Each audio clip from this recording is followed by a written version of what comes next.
this book is out in the world. Yeah, it's crazy. It was like some mythical thing for so long, and then when everything happened in the world quite early on after it sold and we knew we had a release date, I was like, maybe it will never happen. and so suddenly when April hit and it just came out last week, and it's like, it's real. It's a real tangible thing now. So I'm still in that surreal, state of mind, but it's been an incredible adventure. So, and I'm so grateful for you being here. And I mean, you've been with me the entire way along, probably at the most ridiculous hour of the night, texting, with the time difference. So, like, every time, I hope she doesn't phone up silent, but there's like some new update, so you know what they're doing. But thank you. It's so great to be here with you. You've had virtual events, right? As part of our COVID lifestyles now. It seems like that's pretty different from getting to do the events in person. Like, how has it been, like, talking about the book and, like, interacting with readers and celebrating a release, like, online? Has it been noticeably different or mostly, like, the same? Yeah, I mean, it's very different, but it's also the same. I mean, there's pros and cons. The big pro is that, everything is so much more accessible. People from everywhere at any time can come to an event, and so many of the virtual events are saved, and so you can rewatch them later in your own time. But it's, one of the things I really love about what I do is getting to mostly interact with my readers and talk about the books in person and just see, how, I guess, the kind of difference that books and characters make to the lives of other people. And so that's been, like, the sadder side of it. So good things, bad things, very different, but ultimately it's great to just celebrate, I mean, you just did it recently yourself with the Quarter Silver Flame, so it's, it was weird to have only virtual events, but like you said, like, it was also really cool that I could have events all around the world and get to talk to readers that I normally would have to wait years or until one of the country invites me to go there. It was just, so I guess you kind of like made the best of it in a way. It was cool. It was it was a horrible experience living through a pandemic, but like it was a fascinating experience from being an author and having a book come out. But enough about me. Let's talk about the Prison Healer. Just to kick it off for people who haven't read it yet, and again, no spoilers. How would you describe this book in 3 words? Dark, gritty, and I want to say something positive about it because this is going to be like a hyphenated word full of hope. Oh, I love that. I also love hearing your words with that Australian accent. It just makes it sound so much fancier and cooler opposed to my American accent. I was just like, man. We have such horrible accents, unless you're like a Hemsworth. Like no one else has a very nice Australian accent. We're such bogans. I think it's charming, and I'm jealous, and I wish I could talk like you. But so, you've written a bunch of books before now, multiple series. Where did the inspiration come from for The Prison Healer? Like, why this book? Like, what compelled you right now to tell this story? I mean, I guess a main inspiration was an emotional response that I met a young woman when I was traveling at the beginning of 2019, and she, as a child, she'd grown up in this war-torn, impoverished country, and when she was a teenager, her dad was seen shaking hands with a member of an opposing religious faction, and her entire family was sent to prison. So he went to like a torture prison. She and her mother and her siblings were sent to like a political prison, and they were so sure that it was this massive misunderstanding, and yet they ended up being in there for 5 years. And so in this, totally full on. She was, as I said, she was a teenager, so she lost her teenage years there.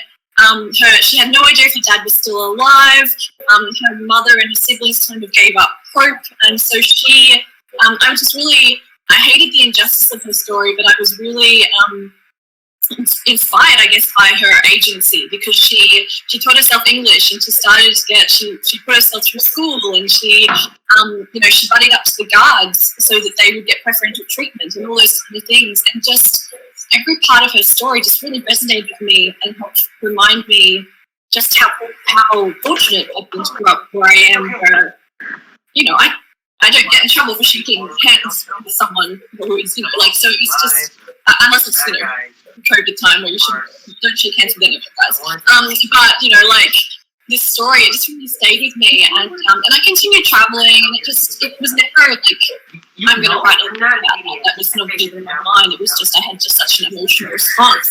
But 6 months later, I was and I was over in Western Australia, and I had a free day, and everyone told me that, if I had some time, I should go out to a place called Bloomsbury Prison, which was a heritage listed prison over there, and so there's no inmates. And so I went and I did this tour, and at Bloomsbury Prison there's this thing where the labourers, when they were there, the prisoners, they dug deep beneath the prison, and they dug out these tunnels in order to provide water for the prison and then also for the township. And so I went down these terrifying ladders deep into the bowels of the earth, and I walked through these tunnels that were dry, but I also hopped in a canoe, and I paddled through ones that were partially submerged. And just this prison environment really came to life for me. And that night I went back and I did a night tour. It was a ghost tour, but I still the hangman's noose and the flogging post and all the prisoner cells, and I just had this moment where I felt it's like I felt that emotion all over again, the injustice and the horror and the nightmare and the lack of hope in this place. And out of nowhere, her story, that woman's story, came to me again and again with similar feelings. And I just knew in that moment I needed to set a book in a place like a prison, or in a prison, and try and evoke those kind of feelings in my readers, but in a way that I guess that communicated there is a lot of darkness in the world, but it's important to try and survive and to look for that hope in amongst all that. And so that's kind of how the Prison Healer was born. Wow. I don't think we talked so much, I don't think I ever heard the full story of how this came to be. So have you sent a copy of this book to that reader? Do you know her name? Have you stayed in touch with her at all? No, it was one of those people when you meet when you're traveling, and you just, I don't even, it was just such a passing meeting, I don't even remember her name. And so it was, and obviously I have a lot of magic and a lot of fantasy elements in and there's a lot of different, but definitely just how I felt hearing her story and her survival instinct, that was just, it really left an impression on me. So it's the kind of thing that I have no idea where she is, what she's doing, but she was just incredible, really inspirational. So is that where Kiva came from? Was it where did she you've written so many great heroines? Where did she just walk into your head fully formed as you were exploring those? Did you hear her voice just as you were exploring the prison and the tunnels, or was she someone that just you learned about piece by piece? I think that's a really great question. I think she's nothing at all like the woman I met, mostly because I have no idea. I met her in past, I have no idea what she's like as a person. But with Kiva, I wanted to. So I have two other series, and in both of them, they kind of have a protagonist who becomes a warrior of sorts. One of them, in a physical sense. The other one, so they learn to grow and build weapons and everything else. And the other one in it's kind of like a words have power kind of thing, and it manifests that way. And but in this one, I wanted to explore the concept of a strong female character that didn't necessarily know how to use a blade or a bow and arrow, and so I wanted to delve deeper into the different facets that make a person strong. And so I knew I wanted Kiva to be a healer, and so I wanted her to have, despite living in the most horrific place for 10 years, and so she's been locked up for 10 years in this place, and I just repeated myself in a different way. But she was there. She was sent there when she was 7 for no reason whatsoever, And so when she's 17, which is now, I wanted her to still have somehow maintained that compassion and that humanity. But to really shape her, interestingly, this is the first book I've ever written where I wrote, like, I'm very strictly a chronological writer, beginning to end, but this book I knew the last page at the very beginning. And so that very much shaped how I would, I guess, form her the whole way along. And so throughout that, her voice just came through very strongly, and she just came onto the page. So did you write the last page first, or you just had it in your mind as like a point that you want to get to? I did write it first, and I really, as an author, I don't like that kind of copy and paste technique. It always worries me that I'm not going to be able to align things the way I want. But because it was just so crystal clear, I think I did a few tweaks of like that scene where you kind of reach that point and you kind of smooth it over to get there. But the actual ending of the book never changed from what I first wrote. So, yeah. Where were you when you heard in your head? Like I say, like here, because like that's how I hear I see them play out in my head like a movie. But like, where were you when you heard that last page play? Like, did you have like a moment where you just were frozen and like, oh my god, like this is the ending that I need to have, or was it just like a quiet moment of inspiration? Not a quiet moment. I was on the plane back from that prison visit, so that was it was a 5-hour flight back from Western Australia to where I live, and I started writing, and I started thinking about this story, and then suddenly the end came to me, and that's when everything else kind of fell into place. I did, unfortunately, I then didn't have time to finish writing the book because I was on a book tour and I was doing everything else, but I knew the end, and I had a very clear picture of what else I wanted to do. And then I researched prisons and all kinds of other stuff in order to fill in other parts. But yeah, so I was on an airplane on the way from Perth to Brisbane. Were you listening to music or anything? Like, did any music inspire parts of this, or were you just in the zone? I can't actually remember, but if I was writing on a plane, I must have been listening to music, because I'm one of those people who needs dead silence when I write, unless I'm in a place that has people, in which case I need instrumental music.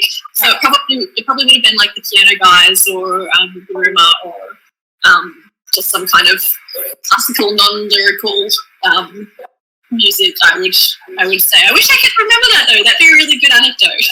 Yeah, music plays such a big role in inspiring my writing that I'm always curious where those moments of inspiration come from. Because when I wrote Crescent City, when I first got the idea for it, I was literally like you on a plane in the middle of some book tour, and I was listening to a piece of music, and I saw the entire climax play out where Bryce is at the gate and Danica comes, and I saw that and I burst into tears in the middle of this airplane. I wasn't even writing, I just was listening to music and just letting my imagination run wild. And I feel like those tour plane rides, when you're on a tour and you're just one place to another, I always get so many good ideas. That's one of the things I miss about being on tour, is just that downtime where you just let your brain kind of just be so tired that your brain just comes up with stuff to entertain you. So when we're writing, when you're at home writing, you just write in absolute silence, no TV, no music, nothing. You make me sound like a monster, but yeah.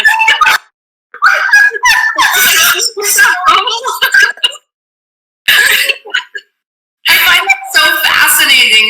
I think, I'm cool with silence. I don't mind being alone. But when I'm writing, I need, most of the time, sometimes I can just write in absolute silence and get lost in my head, and it's fine. But usually I need some kind of noise. I either need music that's fueling my inspiration, or I just need background noise. And so I'll put on the TV, and this year it's ranged between watching Bob's Burgers and the Golden Girls, which is such a random combination of things. But I need that kind of background chatter. But it's weird because I hate writing in public spaces. You will never see me writing in a coffee shop because I just don't it's too many people. But I just somehow need some kind of almost white noise in the background for me to get those words flowing. It's weird. It's so bizarre. But I feel as writers, we're used to like our own weird methods of creating things.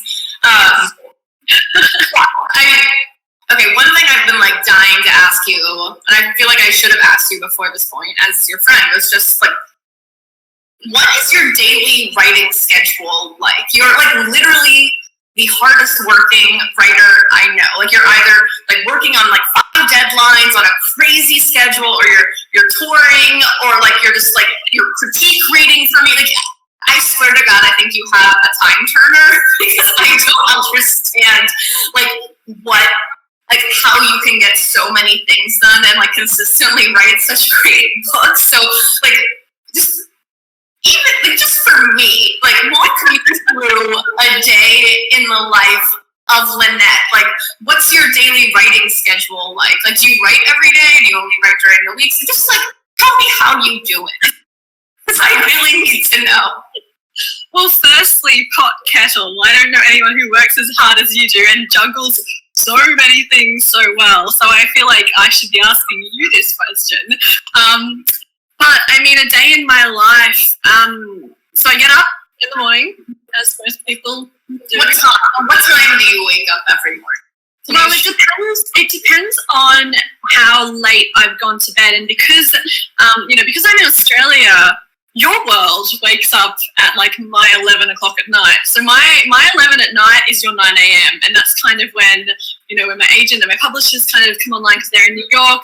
But I also now have, UK publishers, and that's a completely different time zone. So my brain is, actually, anecdote for everyone watching this, Sarah and I were working out the time for this event, and I'm like, here's a great link that I use that's my time converter for every different country. And now I totally lost my train of thought. But so I kind of am up late to see if there's any kind of new agent publisher things that need to be dealt with, or stuff like that.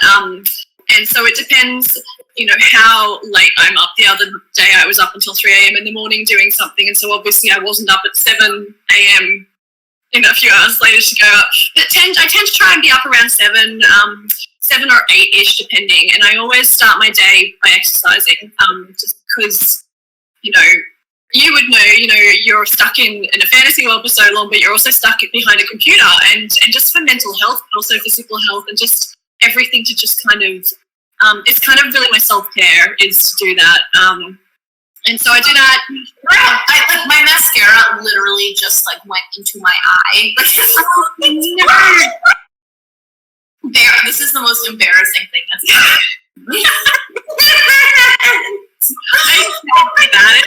I have a mirror near me, so I'm gonna look in my eye. Is it like an eyelash? That's so painful when that happens. It's like, I think like a clump of mascara like fell into my eye, which like, okay, I think it's like moved somewhere. I'm so sorry. I am like such a hot mess like all the time, and this is a bad example. You're in the middle of explaining a question I'm dying to hear the answer to, and my mascara falls in my eye. Okay. Anyway, so you exercise every day, 7 days a week?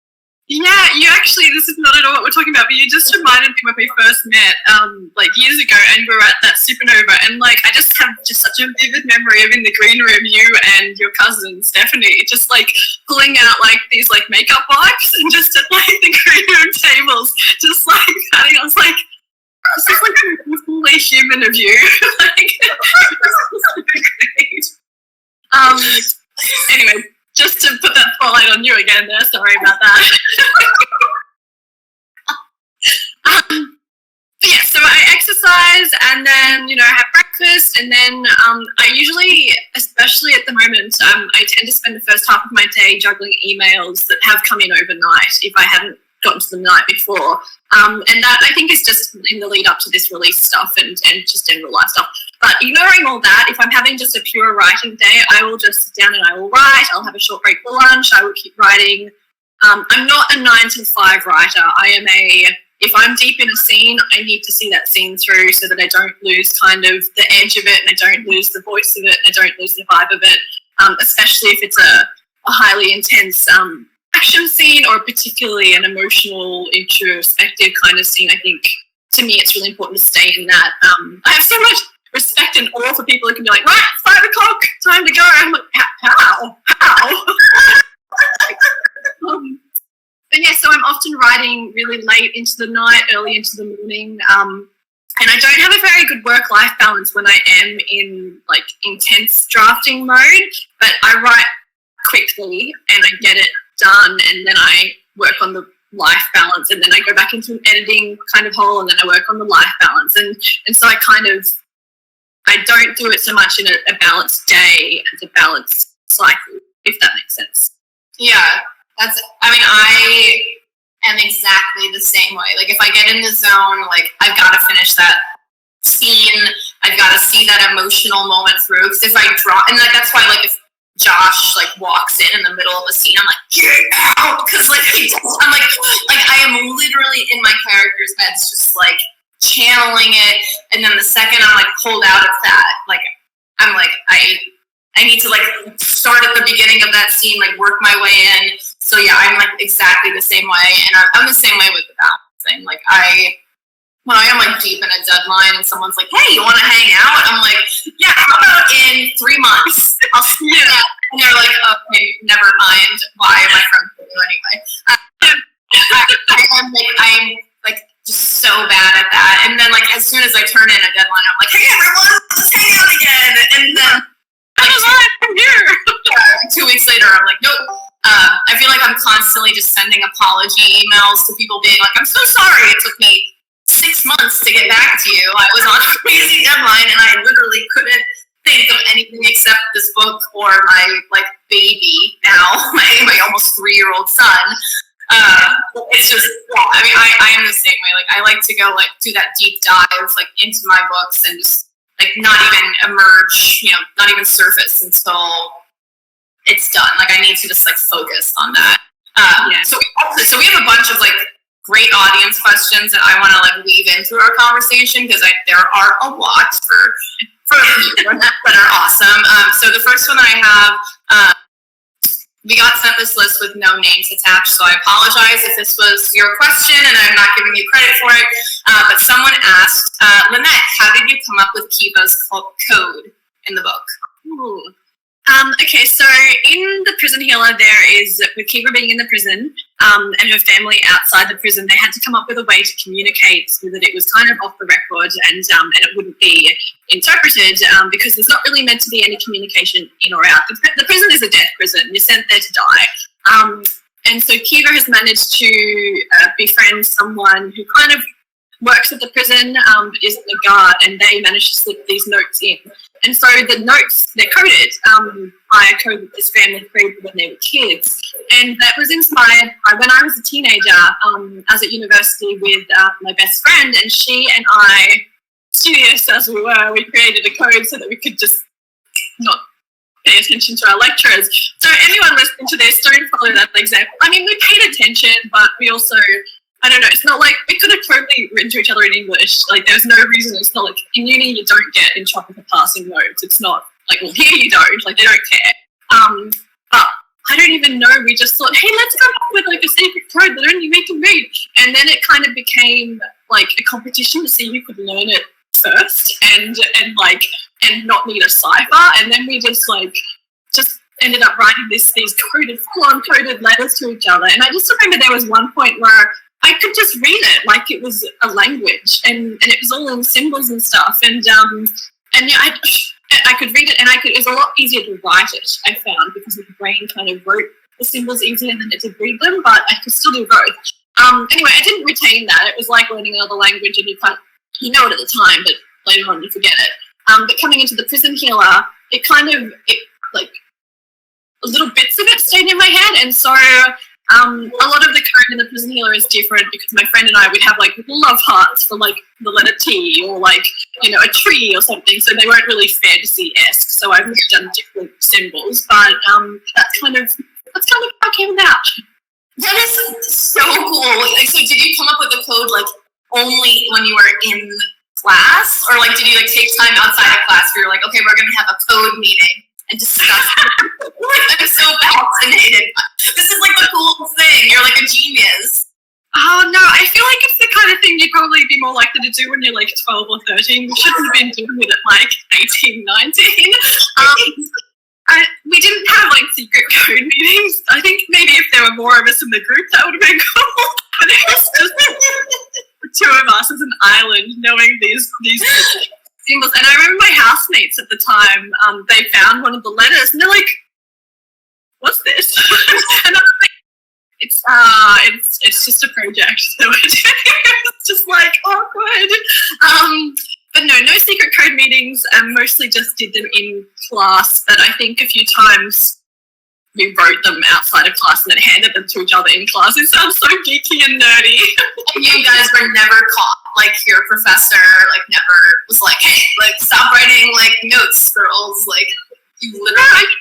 I don't know if it's different here to where you are, but like once you hit uni, they don't care. Like they don't even care if you turn up. I mean, that's probably not always the case, but tutorials are really important. You have like 10% of your grade or 90%. One of them is from attendance, but the actual lectures at university, like they're so big that they wouldn't even know who's in the hall sometimes. So and they don't take attendance. Like the tutorials, they take attendance. It was like 10 people per shoot, but in the actual lectures, it could be hundreds of people. So they're not now. I have no idea how we weren't caught, but no, I mean, I'm sure there are like schools in the States that like teach just like that. But I went to a small liberal arts college where like the biggest class I ever had was maybe 25 people, and like they took attendance all the time. Like participation was a big part of your grade. So like I was just like picturing like this like the scrutiny that like I had like while I was in university, as you guys call it. But when I was in college, it was there was no way I could have gotten away with like not only passing notes but like creating a language, a code. That's just like the coolest thing. So what other research did you do for the prison healer? Like I think you mentioned like a couple minutes ago that you did do some research for this book. Yeah, look, honestly, it was horrible. Because like it was like I needed to delve deep into some of the worst kind of prison environments in our history in order so that I could recreate that, but without but skirting that line, keeping it YA, because I wanted this to be a YA book, and some of the things that I read and discovered in my research were just I remember so clearly. There was an Amnesty International report I read on Tadmor prison in Syria. It's a military prison, and just like it went so deep into like the torture of the prisoners. Like this is a modern day, and just all these horrible things, and that like I had nightmares for a week after reading that. But also like looking up history of like concentration camps and labor camps in like North Korea and stuff like that. Like really unpleasant stuff to look into. On the flip side of that, there was also some really nice things. So like Kiva is this healer, and so I wanted to give her this little apothecary garden that she could have these plants and use them as like poultices and other kind of healing techniques. And so I got to deep dive into kind of like botany and that sort of stuff, and put my own fantasy spin on things. And then also the other probably thing that was really interesting that inspired there's 4 magical elemental trials in this series that Kiva has to undertake, and they're meant to be unsurvivable. And they're called the trial by ordeal, but that's because when I was looking up kind of like medieval prison sentence kind of things, there actually is a real thing called the trial by ordeal. And so a lot of it was like, so like trial by fire in the real world was like kind of when they burnt witches at the stake, or which is, like they burned people who were accused of witchcraft at the stake, or they tied like stones around them and see if they would float or drown. Like, that was the trial by water. And so I looked into that, and then there was this really random one called the trial by bread, and like, that face is the face I pulled. So basically, if it was like a priest or a holy person who was accused of a crime, they didn't get burned at the stake. They had to eat a piece of the Holy Communion bread, and if they choked on it, they were guilty. And I just thought it was the most ridiculous thing. So I'm like, how easy or hard is it to choke on a piece of bread? But apparently the psychology behind it is that because they were a holy person eating the Holy Communion, if they were guilty, kind of their throat would swell up a little bit with like anxiety. I struggle I mean, I think if someone's going to be a compulsive liar or do something naughty, they probably would get out of swallow the bread. But anyway, that didn't make sense in my book. But that kind of research inspired the magical side of things. So those, just things like that kind of brought the prison to life. Wow. And then, I mean, you've got maps for this world. Like, how did you go about creating the map for this world? Like, do you have a tried and true method? Are you into cartography? And like, are you a map geek in your day-to-day life?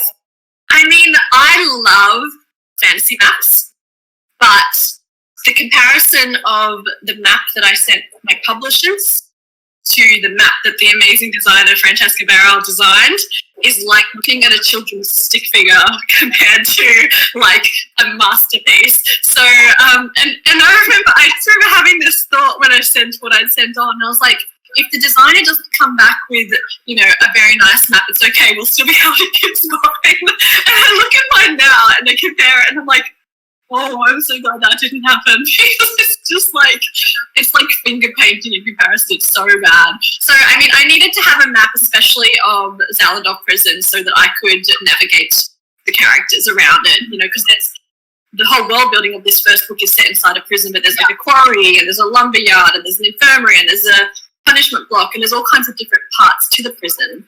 And there's its own little like contained world. And so I needed that map so I could figure out who was going where when. But the finished copy is a lot more impressive. Yeah, I always need to have a map that I just, like a rough sketch in a notebook. Like when I was first writing Crescent City, like I needed to like map out that city, but like it kept changing like as the book moved on. So like thank God I used like erasable pens for my notebooks. But I left with this like heap. This it looked like a serial killer made this map. Random lines and things, and then when it came time to like create the map, they were like, "Do you have a map?" And I was like, "Of course I do." And then like as soon as I sent it in, I was like, "This is not a map by any. This is like the ravings of a lunatic here." But thankfully, you know, it all turns out for the best. And I just would like love to like see like a collection. Like someone should make a coffee table book of like side-by-side comparisons of like the author's original map with the finished product, just so like, I don't know, people like you and me can like at least know we're not alone in the world. I mean, and you're so true, but also like the Crescent City map is so gorgeous. I mean, all your maps are gorgeous, but that one was like, you know, like it's the kind you wanna like pick apart and see all the little bits and just like, and like it's the kind of map that makes you think beyond the first book into like what's the next book gonna go into, you know, where are they gonna be, what are they gonna be doing, I'm gonna like hypothesize this, that and the other. So, you know, that was kind of mean of you in that sense, because now everyone just wants to know. I like that, like I'm such a nerd that whenever I read a book like that has a map in the front, like if I'm reading it physically, like I will dog ear that page just so I can like constantly, I have places like referenced, I like flip back to the front and I like have to find where it is. And I like when I was a kid, I was a big fan of the Redwall books. I don't know if you ever read them. It's about like mice like living in an abbey and like swords, like fantasy. It's awesome. But I guess now that I have a kid, I was thinking recently that I wanted to like reread the Redwall books, and then I heard that Netflix is making an adaptation of it, so I downloaded it onto my Kindle and I started reading it yesterday, and I had a moment of panic because I'm a 90-year-old grandma at heart, so I don't understand how technology works, but there's a map at the beginning, and I don't know, I was like, how can I flip back to the map on my Kindle? Like, am I gonna have to like scroll? Like, and maybe someone will take pity on me and explain it. I also could be like not lazy and look it up myself. If there's a way to like, it's kind of fun.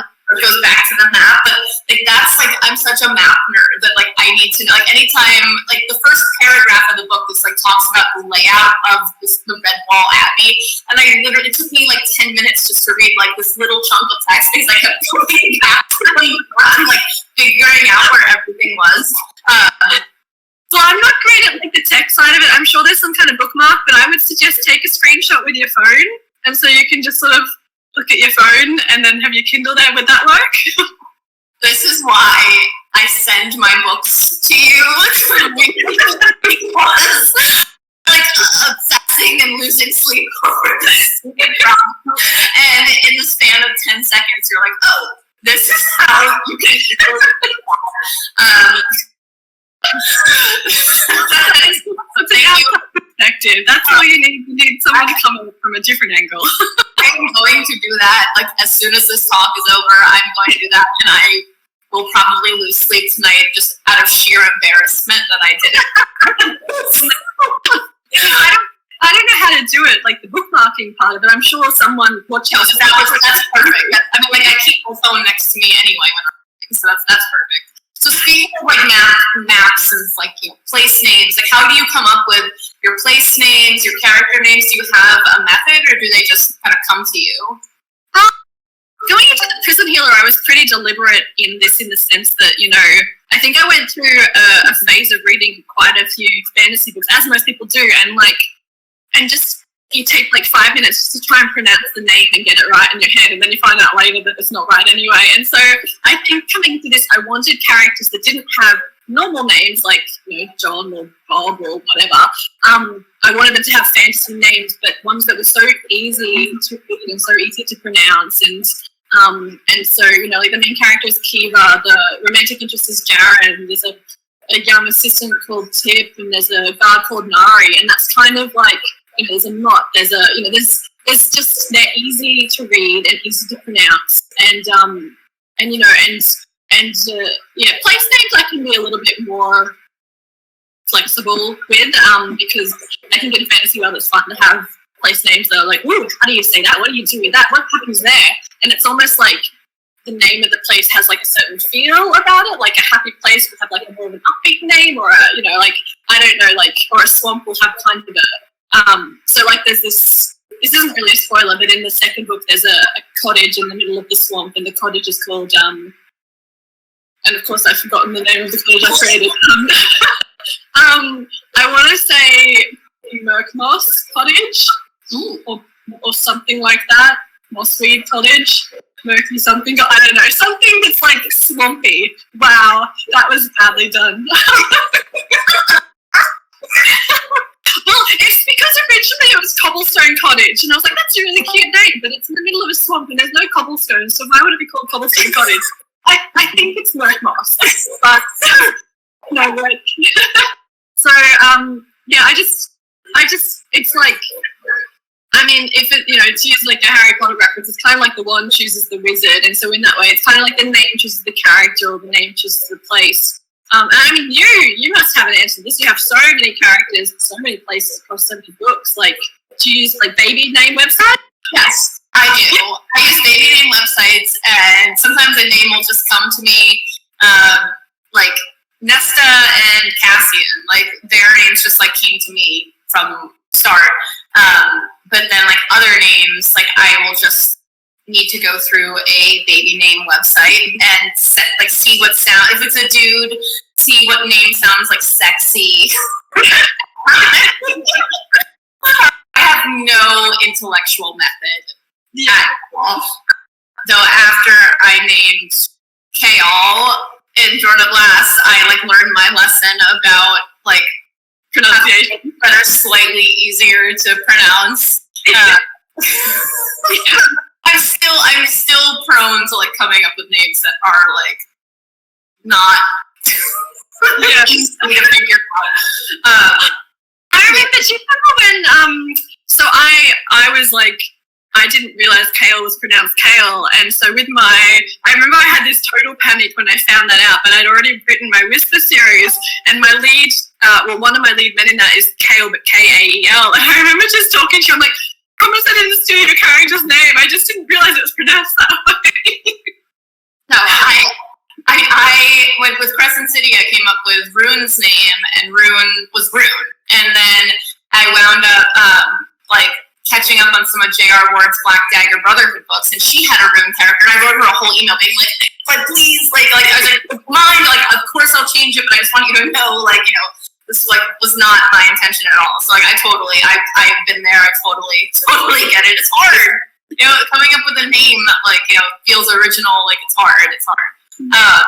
So, okay, I have one question that I know, like, I literally have 2 pages of questions from all of you guys that I'm sorry I'm not getting to all of them, but there's one question that I always like to ask people, which is, if you could have one question in the universe, just one question answered, what would that question be? Like, what's the meaning of life? Like, that level of question, or something small. Like, is there one burning question that, like, you would love to know the answer to?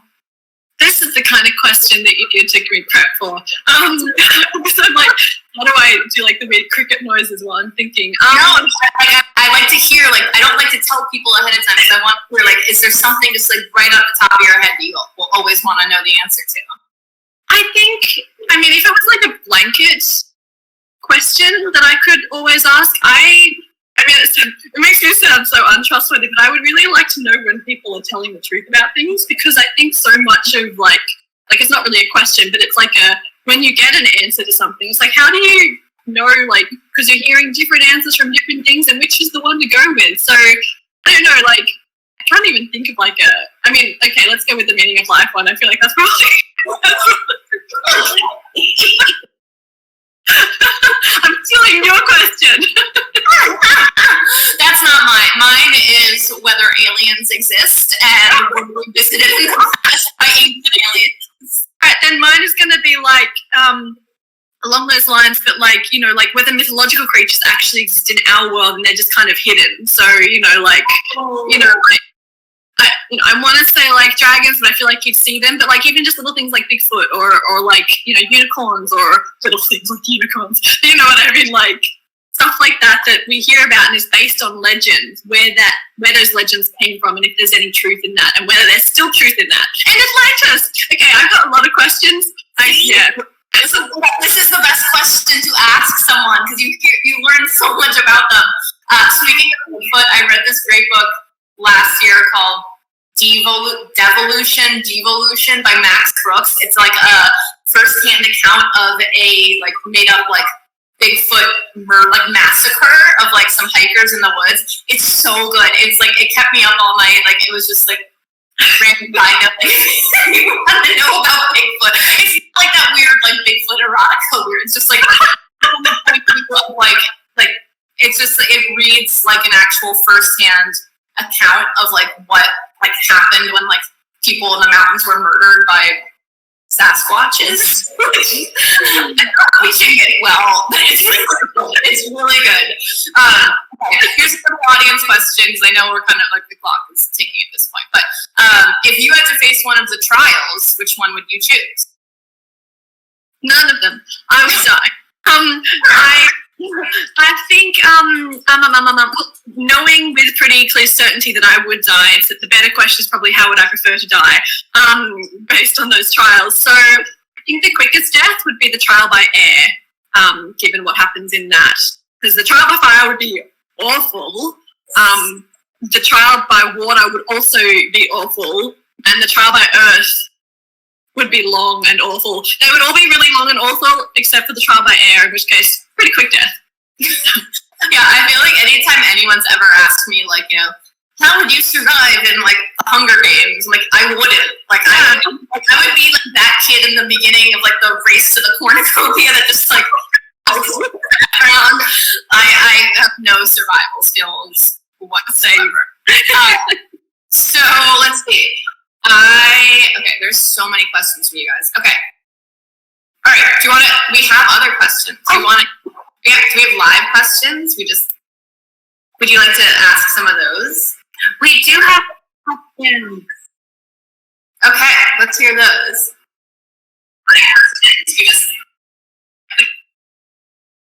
Nope. Okay. Okay, well, I'm going to ask some of my other questions. Okay. So, someone wanted to know, how do we know each other? How did we meet each other? Would you like to tell the story? I don't know. I feel like I've been talking a lot. Do you want to tell the story? I mean, like, if you're being like, talk about me and you. We met at Supernova in was it 2015, 2016? It was a long time ago. For those of you who do not live in Australia, Supernova is this like amazing like annual series of like conventions like Comic-Con that take place like all around Australia, and it's kind of like being in summer camp for like you and like a bunch of other authors, and then like some like actual like celebrity actor types like all get like you all stay at the same hotel in each city, and you pile into a bus like every morning at the end of the day, and like there are like dinners and stuff, and so you just kind of like wind up like sitting on the bus back to the hotel next to the guy who played Napoleon Dynamite, which might have like happened. And so Lynette and I, we met on that trip, and it was kind of like a like fast friends like thing, and like they're just like there are so many interesting personalities. I know, like you were already like you were like, oh, it's like normal. Like I think I've been like to Supernova before, but I was just kind of like, what is happening here? And after that, we stayed in touch, and we've been like friends and critique partners ever since, right? I feel like there are a lot of stories that like from that Supernova that like I'm not sure should ever like resurface. So I was just clearing out my desk drawers in my office the other month, and I found like I had remember those like tiddlywink things that like like it was like this game of like you guys know like tiddlywinks where you like pop the thing and try and land into the dish. Like we found, I don't even know where we got it from, but like we found one, and that became like a game that we played, and I kept it all this time, but I finally was like, this is weird that I'm just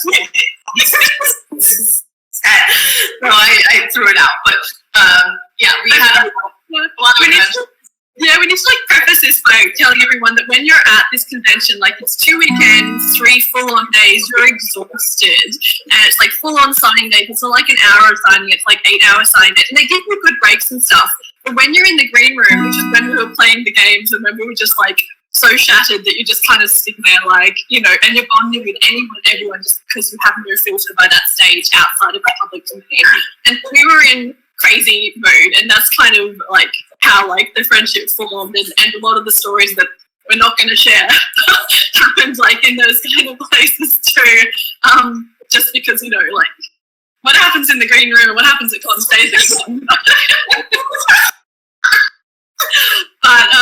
but yeah, that's kind of how we met. And then like I think a few months later you were working on, like we stayed in touch, and then a few months later you were having trouble with a cord and wings and ruin, I think. Yeah. And you just needed a set of eyes. And I'm like, I have eyes. And so and I loved that series, and yeah, so I critiqued that, and like oh, I'm now remembering, I think I sent you like 30 pages of notes. I'm like, she's never going to talk to me again. Just like panicked. But, no, when I got your notes the first time, I was like, this woman is a genius. And I have my firstborn, and I'm not going to give him to you, like symbolically. I feel like I owe you my firstborn. I mean, beyond that book, like your like insights are just like, you're so like smart, and you remember details and stuff, and I mean like that's why you're such a great writer with your own books. So like I feel like my writing has grown so much since you started reading it, and now that I'm like getting closer for Crescent City too, like to be in actual like good shape to send to you. Like until this point, I've been like, I can't let Lynette read it because it's still like a mess. But I feel like soon, if your schedule allows, like I would. My schedule will allow it. I cannot wait. And yes, I feel like I always need you to read it now, just to be like, oh yes, Sarah, you're super dumb because you didn't know to take a picture of the map with you. No, you just like you've got like such a keen like eye for detail and like character threads, and I'm very like grateful to have you as like not just my critique partner but as my friend, and to get to do this event with you has just been like such an honor. And I know we have live questions we want to answer. And I'm sorry, everyone, that we didn't get to all of yours. Literally 2 pages of questions. I think we got to a fraction of them. So are we live questions? Yes. We were having some technical difficulties. Okay, so keep asking more questions then. So, if you could have one elemental power, which would you have? I think, ooh, I'm going to ask you this too. I think, because I've always wanted, like, if people ask me what superhero power I'd like to have, I always kind of say I'd love to be able to fly. So I think I'd have to say air as an element, because I feel like you could kind of, like, hover, move wherever you wanted to go if you could, like, get some kind of updraft and go for it. So I'd say air. What do you think for you? Wait, what's your zodiac sign? Are you an air sign? Oh, I'm a Virgo. Is Virgo? I don't know. I feel like that's something I should know. I'm like into crystals. I should know. I don't know. I need to like look this up right now. Excuse me. I need to know Virgo air sign. Let's see. Is it an air sign? Virgo is Earth. Okay. Oh. Which is funny because if you had told me, I would have guessed Earth for you. Growing things and flowers. I don't know. For me, I would pick fire. That's not surprising. I feel like with Throne of Glass, Aelin got a lot of like pyro tendencies. Like I'm very drawn to fires. It's weird, but I also love the water. Like when I was a kid, I would have firmly said water is my element. But fire, hands down. Yeah. We can see you. Yeah, we can see you and hear you. Yeah. Okay, sweet. I'm so sorry about that. I'm so technology, but thank you for carrying on, Sarah, and for taking over the questions. No, since we're getting a little bit close to the end. Okay, I'm going to be selfish and ask one question I like to ask all authors. And that is, what scene or section from your most recent book brought you the most joy to write? Okay. Yeah, go ahead. What do you think? So most joy to write. I don't know about joy, but the scene in The Prison Healer that I enjoyed writing the most was the trial by water, and it was just was so cinematic to me as I was writing it. It was one of those scenes that I could not stop. I think I continued up until like 4 or 5 o'clock in the morning because it was just I needed to finish that scene, and the stakes were so high, but there was also quite an emotional fallout during in the middle of the trial, and just like. It was kind of like my heart was pounding as I was writing it because it was the danger level was there, but also the visual nature of it. I just really, really enjoyed that one. So it didn't bring me joy. It caused a lot of stress, but I really enjoyed that scene and that feeling that evoked. How about satisfactory? Yeah, like I have the same, like I don't think it brought me joy in like the sense of like, I'm so happy for everyone, but just like the most electrifying thing for me to write and like that made me the most joyous as a creator was probably, it's like a 3-way tie, and I know that's a stupid answer, but it was either the Bog of Orid scene in Silver Flames, where like Nesta like goes up against like all these horrible things and like a badass, or the Solstice Ball scene where Nesta is dancing, and I just channeled that. Like these were all scenes where I just was like in the zone, and then like this is kind of a spoiler, but the scene towards the end. During the blood rite where you find out what ataraxia means, like, and that's all I'll say about that. I mean, that one, like, I just, like, wasn't, like, I just was, like, sobbing with, like, joy. I was joy and, like, crying for Nesta at that point. And that's why I'm glad that you cried, because you make all of us cry, so it's only fair that you also have to cry as well, so. always cry. Like if I'm writing, there's a 50% chance that I'm crying. Like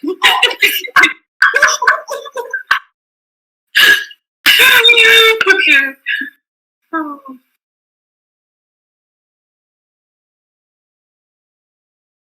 Okay. Yeah, we're good. All right. I think we have time for one more question. So I'm gonna find. There's so many good ones, guys. Okay. This I think is a good question because it's so often easy to talk about like the main protagonists and who like easily just goes on page. But out of all of your characters, which one was the most difficult to write, and which one were you the most proud of writing? You first, Sarah. No pressure. I'll just stick with like Silver Flames since that's like my most recent one. I'd say the most difficult to write is probably Nesta, and not in the sense like I could get into her head really easy, so that wasn't difficult. It was just the weight of the emotional journey and how dark and broken she is at the beginning was just incredibly hard for me to write. Especially, I was in the middle of going through like a lot of like my own mental health journey, and so like, our paths were very parallel at that point. And so just walking with her through that journey was so just it demanded like everything. And I'm really proud of how it turned out, but that was probably one of the hardest like characters I've ever had to write, just because it got so deep and so personal on so many levels. She's an onion of a character. She has so many different layers and things to peel as well. Just like in Shrek, ogres like onion. Really traumatized women also have layers. And so they should.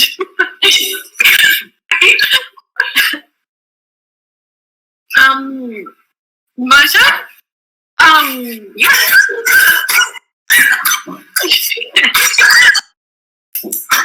All kinds of difficulties today. Choking, I'm crawling in my eye.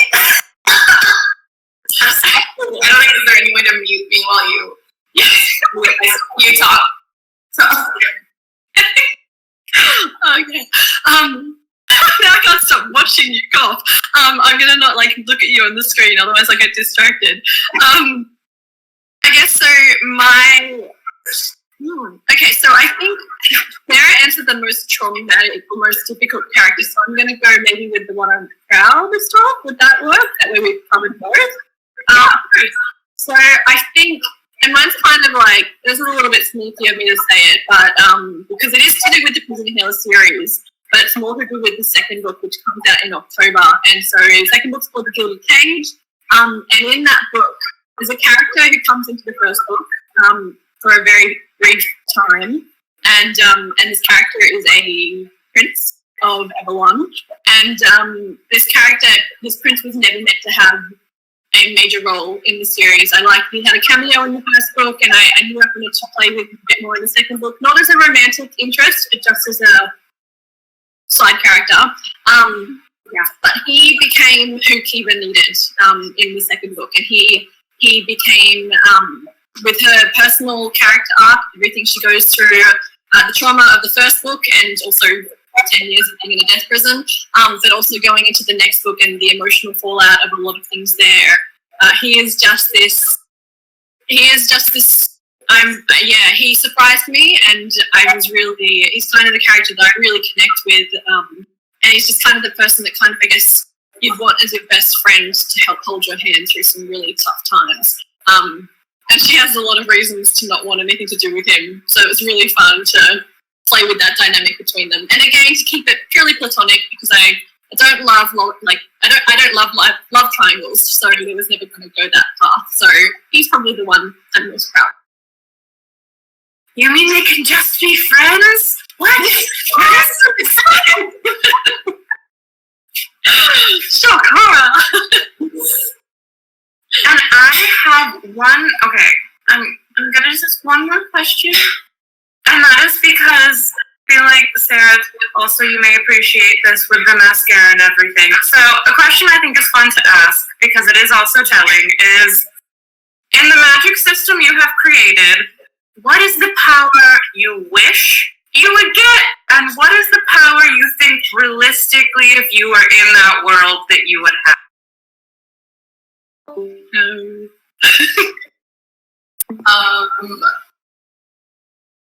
You go first, Lynette. I can't. Okay. I'll go first. Okay. With the Akatar world, I think I would probably want. I don't know. I think I probably want like Nesta's maid abilities to like create like magic swords and shit. Like that thing, like just make your own epic stuff. But like in reality, like my power would be like, I don't know, something like ridiculous. Like I literally, I would not be cool, and there's no world, or in which I'm actually a cool person. My power would be like, she makes bacon really well without burning it. That would make all of the friends. Or like she's got the magic ability to make a bottle of wine disappear like that.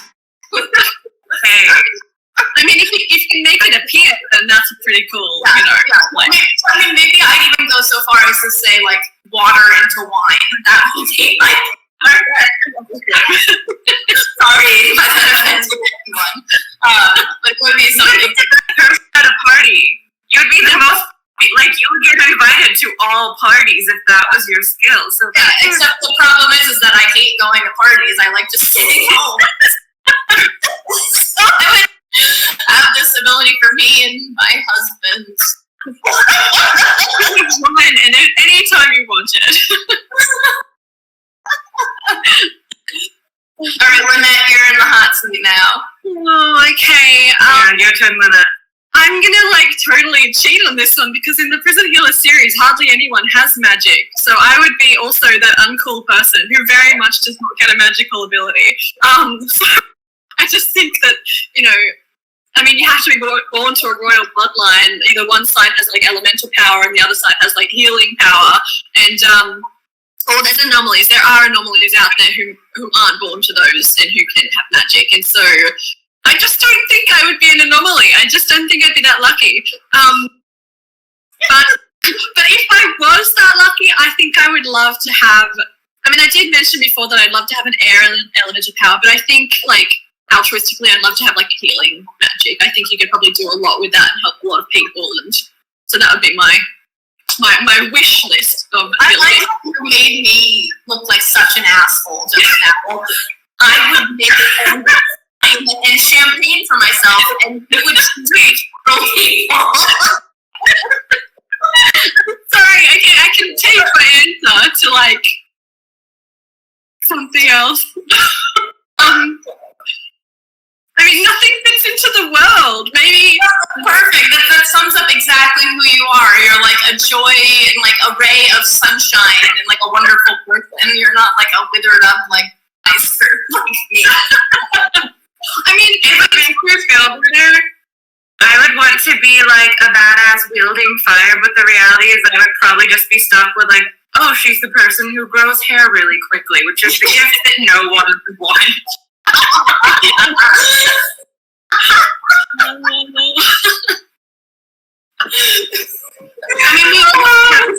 that's funny. But oh my gosh, okay, so we are at time for the event, which breaks my heart because it's so much fun getting to listen to the two of you. And thank you so much for celebrating that white moment, the Prison Healer, everyone. Just beautiful book. Thank you for coming on and celebrating with us. I know it was the last question, but as a final note, are there any things you can tell our readers to expect from you coming forward? Because as we know in the book world, the book we celebrate today, you have many other things on the pot, as they say, for what you're actually writing right now. So is there anything you can share with our readers? I'll go first, and then you can. Oh, my God.